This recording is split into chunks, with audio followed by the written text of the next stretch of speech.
Which warning lights are active on your dashboard?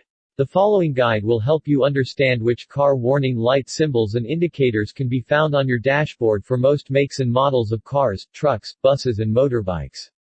You'll learn whether it is a critical warning that requires immediate attention, or whether you have time to visit a local mechanic.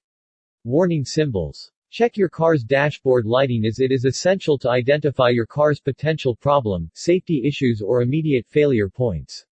Engine temperature warning light. Indicator light means the engine temperature has exceeded normal limits. Check coolant level, fan operation, radiator cap, coolant leaks. Battery charge warning light. Indicator light means that the car's charging system is short of power or is not charging properly.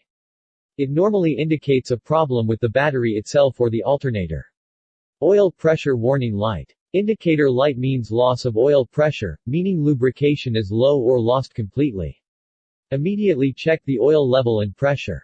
Brake warning light. Indicator light turns on when the handbrake is on.